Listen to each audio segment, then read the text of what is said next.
The Roman sun, a benevolent hand against the ancient stone, warmed St. Peter's Square. Thousands had gathered, their faces uplifted, a tapestry of anticipation woven with faith and curiosity.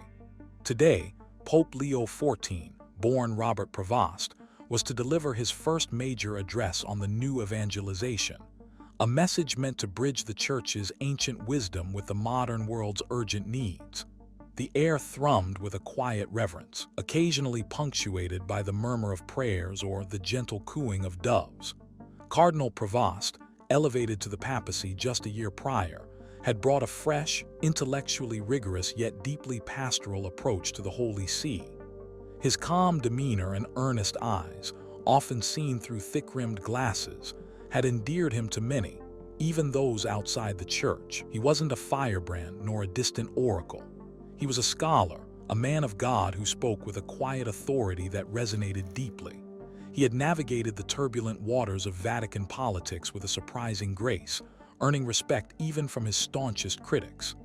As he emerged onto the balcony, a ripple of applause surged through the square, growing into a wave of adoration. He raised a hand not to silence them, but to acknowledge their presence, his gaze sweeping over the crowd, a gentle smile gracing his lips. Yet, beneath the serene surface, Pope Leo XIV felt the immense weight of the tiara that was now his symbolic crown, and the burden of expectation that pressed down on him from all corners of the globe. He carried not just the spiritual hopes of billions, but also the historical baggage of an institution that had known both profound glory and deep human failings. He knew that the world watched him, not just for his words, but for his character, his integrity, for any hint of imperfection that could be seized upon. He drew a deep breath, the ancient stones of the Vatican a silent witness to his private moment of preparation. He was about to speak of renewal, of bringing light to the shadowed corners of humanity, but he knew the shadows within the Church's own history, and indeed within every human heart, were often the most stubborn. The immense silence that followed his gesture was profound, a testament to the respect he commanded. Microphones were adjusted, the cameras zoomed in, capturing every nuance of the moment. He began to speak, his voice, though gentle, carrying clearly across the square, amplified by the state-of-the-art sound system. His words spoke of hope, of the enduring strength of faith, of the need for compassion in a fractured world. He spoke of the Church's role not as a judge, but as a shepherd guiding souls through the wilderness of modern life.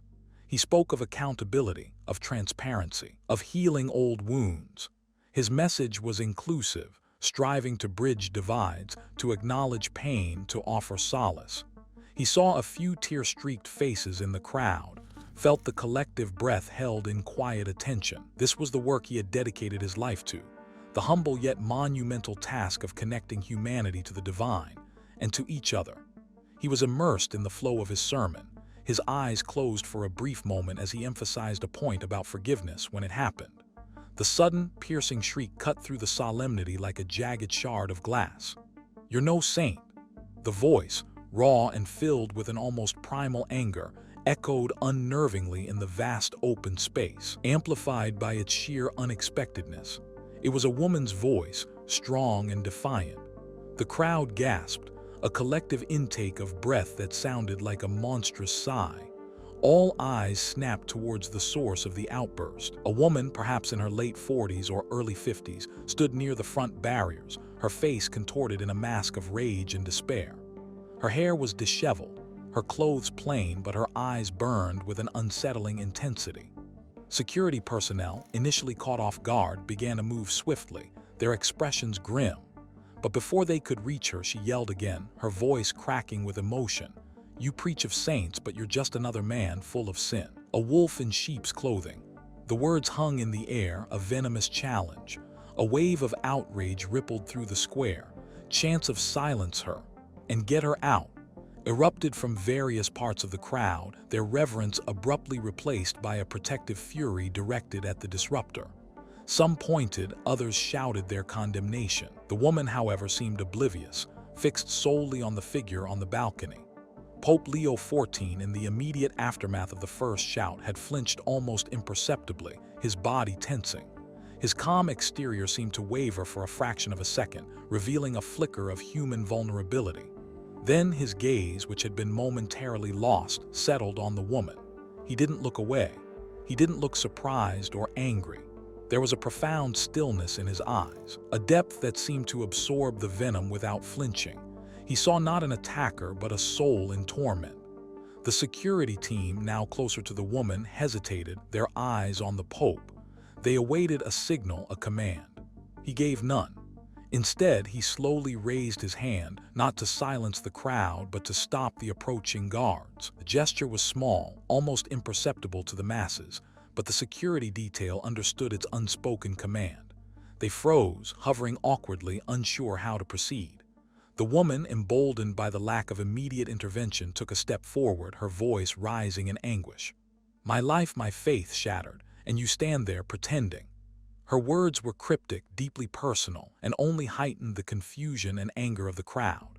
The sun, once warm, now felt harsh, casting long, stark shadows over the square, illuminating the tension that gripped every person present. The Pope remained silent, his gaze fixed on the woman, a silent dialogue unfolding between them that no one else could yet comprehend. His chest rose and fell evenly, a picture of composure, but the quiet determination in his eyes suggested a battle had already begun, not against the heckler, but within himself. The silence that followed Pope Leo XIV raised hand was far more potent than any shout. The angry murmurs of the crowd died down, replaced by a stunned, anticipatory quiet. All eyes, from the faithful in the front rows to the journalists scribbling frantically in their notebooks, were on the Pope. The woman, her face still contorted, seemed momentarily disoriented by the abrupt cessation of the crowd's hostility. Her defiant stance wavered.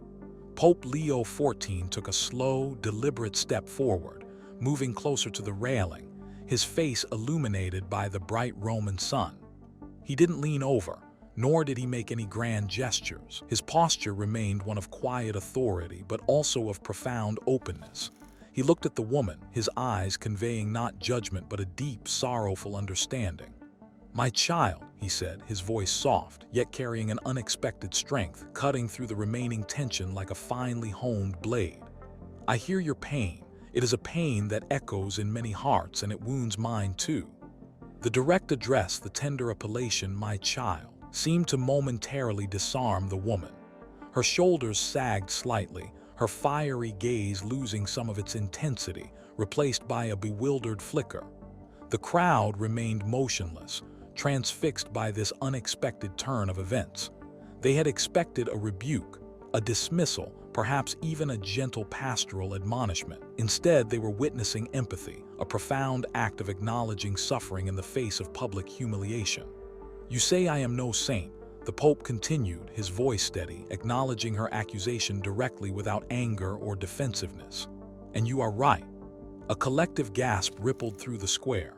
The security personnel stiffened, anticipating an unpredictable unraveling. The journalists paused, pens hovering over paper, unable to believe what they were hearing. The Pope, the spiritual leader of over 1 billion Catholics, was admitting to not being a saint in front of the world. It was an unprecedented moment of vulnerability, of humility. Indeed, Pope Leo XIV continued, his gaze still fixed on the woman, "I am not a saint. I am a man, fragile and flawed, burdened by my own imperfections, and by the vast, imperfect history of the Church I am called to serve." His words were delivered without a hint of self-pity or false modesty. They were a simple, profound statement of truth. The woman's eyes widened, her mouth slightly agape. Her anger, which had been her shield, seemed to crumble before the Pope's unyielding honesty. He had taken her accusation, the very weapon she had wielded, and turned it into an act of profound self-reflection. He had acknowledged her pain, and then he had acknowledged his own humanity. It was an unexpected, powerful act of disarming. Pope Leo XIV paused, allowing his words to settle over the hushed crowd. The weight of his confession hung in the air, transforming the square from a stage of public address into a crucible of shared human experience. He looked not just at the woman, but past her, at the sea of faces, at the world that watched and judged. To be called a saint is to be called to a life of extraordinary grace, a life lived in profound imitation of Christ. He continued, his voice gaining a soft, resonant power. It is a path of suffering, sacrifice, and boundless love. I strive for it, as we all should, but I fall short every day in countless ways. He took another quiet breath, his gaze returning to the woman. Perhaps your anger, your cry, comes from a place where the church or a representative of the church has failed you. Perhaps it comes from personal suffering, from a wound that festers and demands to be seen, to be heard. His voice softened further, almost a whisper, yet it carried clearly through the advanced sound system. If that is so, then I stand here today not as Pope Leo XIV, but as Robert, a sinner among sinners, and I ask for your forgiveness. The impact of his words was immediate and profound. The woman's face, which had been a canvas of fury, now softened, her eyes glistening. Tears welled up, blurring her vision. She made a small, involuntary sound, a choked sob that was barely audible but spoke volumes of her inner turmoil. The crowd, too, reacted with a deep collective emotion. Many wiped away tears. Some openly wept. It was a moment of raw, authentic humanity from the highest office of the Catholic Church. This was not a defense, not an argument, but an unconditional surrender to humility, an act of empathy that transcended the immediate conflict. He wasn't defending his infallibility, but embracing his humanity. The heckler's carefully constructed wall of anger was crumbling under the weight of such unexpected and profound compassion. Pope Leo XIV had not confronted her with authority, but with vulnerability. He had not silenced her with force, but with a startling admission of shared imperfection. He offered no excuses for the Church's historical failings, but offered an open heart, a willingness to shoulder the collective burden of its human fallibility. The square was utterly silent, save for the soft cries of the woman and the quiet sniffles from parts of the crowd. The sun continued to beat down, but its harshness seemed to have diffused, replaced by a gentle warmth, as if the very air had become permeated with understanding. Pope Leo XIV extended his hand, not towards the woman to touch her, but in an open, inviting gesture that encompassed the entire square. To be a follower of Christ, he stated, his voice now imbued with a quiet, unwavering conviction, is not to claim perfection. It is to acknowledge our brokenness and, despite it, to keep striving for goodness, for truth, for love. It is to confess our failings, to ask for forgiveness, and to offer it freely to others, even those who wound us. He looked directly at the woman, his eyes conveying a silent invitation. Your anger, my child, is a valid expression of your pain. Do not let it consume you. Instead, let it be a path to healing, a cry for justice that can be met not with vengeance, but with reconciliation. He then spoke of the true meaning of saint, not as an unblemished being, but as someone who, despite their own struggles, points towards God's mercy and love. He spoke of the saints of everyday life, the weary parent, the struggling caregiver, the one who forgives an unforgivable act. He spoke of hidden saints, whose quiet acts of kindness and sacrifice often go unnoticed. I am to be a saint, he said, his voice resonating with an almost prophetic quality. It will not be because I am without sin, but because I, like all of you, continue to seek God's grace, continue to fall and continue to rise again, dust myself off and try to walk in his light. He paused, his gaze sweeping over the crowd, a silent challenge in his eyes. So you are right, I am no saint. But I am a man striving to be one day by day, breath by breath. And in that striving, we are all together. The woman, tears streaming down her face, slowly sank to her knees, her earlier defiance utterly gone, replaced by a profound sorrow that seemed to release years of pent-up anguish. She was not prostrating herself in reverence, but collapsing under the weight of an unburdened soul. The security personnel, still at a respectful distance, watched, their faces reflecting the stunned awe of the crowd. No one moved to apprehend her. The silence was absolute, a powerful testament to the Pope's words. It wasn't a silence of fear or indignation, but of profound introspection.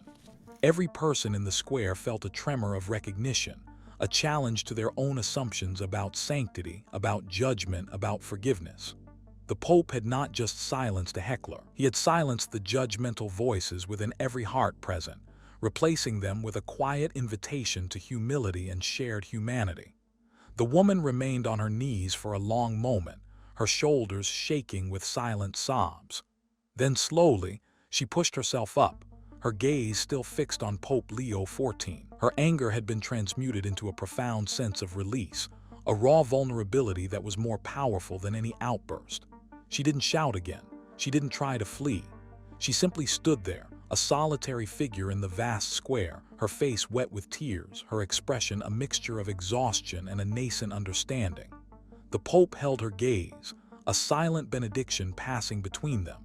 He didn't offer a platitude or a formal blessing, but a profound, unspoken communion of shared humanity and suffering. The crowd watched, mesmerized. There was no longer any hostility towards the woman, only a quiet empathy. Many had felt a similar frustration, a similar sense of disillusionment at times, and in the Pope's humble admission, they found a reflection of their own struggles, their own imperfections. Slowly, almost reverently, the woman turned and began to walk away, making her way through the hushed throng. No one blocked her path. No one spoke. The security personnel simply parted to let her pass, their faces unreadable. She left the square not as a disgraced disruptor, but as a wounded soul who had been met with unexpected grace. Pope Leo XIV remained on the balcony, his hand still extended for a moment, then he slowly lowered it. He looked out at the silent multitude. The sun had begun its slow descent, casting long, golden shadows across the square, bathing the scene in a soft, ethereal light. The event had been irrevocably altered. It was no longer just an address. It was a profound human encounter, a crucible of truth and vulnerability. He didn't resume his sermon immediately. Instead, he simply stood there, allowing the moment to breathe, allowing his words to fully settle within the hearts of those present. The air was thick with emotion, a shared understanding that had been forged in the fire of an unexpected confrontation. The silence was not just the absence of sound, it was a profound presence, a collective recognition of the sacredness of human fallibility and the redemptive power of humility. The Pope's words had not merely silenced a heckler, they had silenced the judgmental cacophony of the world, reminding everyone that true sanctity lies not in perfection, but in the unending journey towards it, embracing both the triumphs and the stumbles along the way. As the silence began to gently lift, replaced by a quiet murmur that was more reflective than agitated, Pope Leo XIV finally spoke again, his voice now imbued with a gentle, enduring warmth. "My brothers and sisters," he said, "let us carry the lessons of this day in our hearts. Let us remember that compassion is the highest form of courage, and that true strength lies not in denying our weaknesses, but in acknowledging them and seeking grace through them." He continued his address, but the tone had shifted fundamentally. His words on new evangelization now resonated with a deeper, more personal meaning. He spoke of the Church's need to listen, to heal, to be a sanctuary for the wounded, not just a beacon for the pure. He spoke of a faith that embraces doubt, a love that transcends judgment, a hope that endures even in the darkest valleys. When his address concluded, the applause that erupted was different from the initial roar. It was quieter, deeper, imbued with a profound sense of respect and awe. It wasn't just for his office, but for the man, Robert Prevost, who had stood before them and revealed his own vulnerable humanity. Later that evening, alone in his private study, the weight of the day settled upon Pope Leo XIV. He sat at his desk, the ancient texts on the shelves around him offering silent company. He thought of the woman, her furious cry, her tears. He didn't know her story, her specific pain, but he knew the human heart and its capacity for both great suffering and profound healing. He knew the burden of expectations, the impossible ideal of sainthood placed upon those in his position. He also knew the quiet truth of his own struggles, his moments of doubt, his daily striving to live up to the immense calling. He picked up a simple crucifix from his desk, running his thumb over the worn wood. He remembered a verse, "Let him who is without sin among you be the first to throw a stone." Today, he had refused the stone.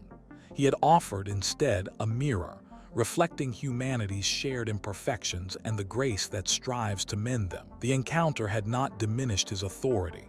It had amplified it, rooting it not in an untouchable purity, but in a relatable, deeply human authenticity. He had shown the world that even the highest office of the church could be a place of humility, a space for dialogue, and a conduit for a forgiveness that began profoundly within oneself. The silence in the square had been absolute, not because a voice was crushed, but because a truth had been revealed, a truth about humanity, fallibility, and the enduring power of empathetic understanding. And in that truth,